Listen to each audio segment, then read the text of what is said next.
ጉት ልጅ አስባችሁታል?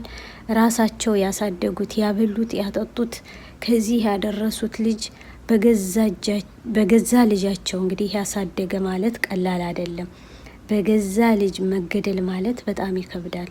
አስባችሁታል? እንግዲህ የላይ ልጅ እንግዲህ አባቱን ገደለ መባል እንግዲህ እኒህ ሼህ በጣም አሊም ናቸው፣ የታወቁ ናቸው። በአገሩ አሊም ይጥፋ። አስባችሁታል? እና ሊላሂ ወኢና ኢለይሂ ራጂዑን። እና አሁንም እባካችሁ ይሄ ልጅ በመያዙ ደስ ብሎኛል። አሁንም ያ ረብ ጨርሶ እንዳይፈታ አላህ ያድርገው። ይሄን ቪዲዮ እንደወደዳችሁት ተስፋ አደርጋለሁ። ወዳችሁ ፈቅዳችሁ ስለምትመለከቱኝ በጣም አመሰግናለሁ። ሀገራችን ሰላም አላህ አርጋት። ኢትዮጵያ ለዘላለም ትኖር። አሰላሙ አለይኩም ወራህመቱላሂ ወበረካቱ። አላህ ይርሐማችሁ፣ አላህ ይዘንላችሁ።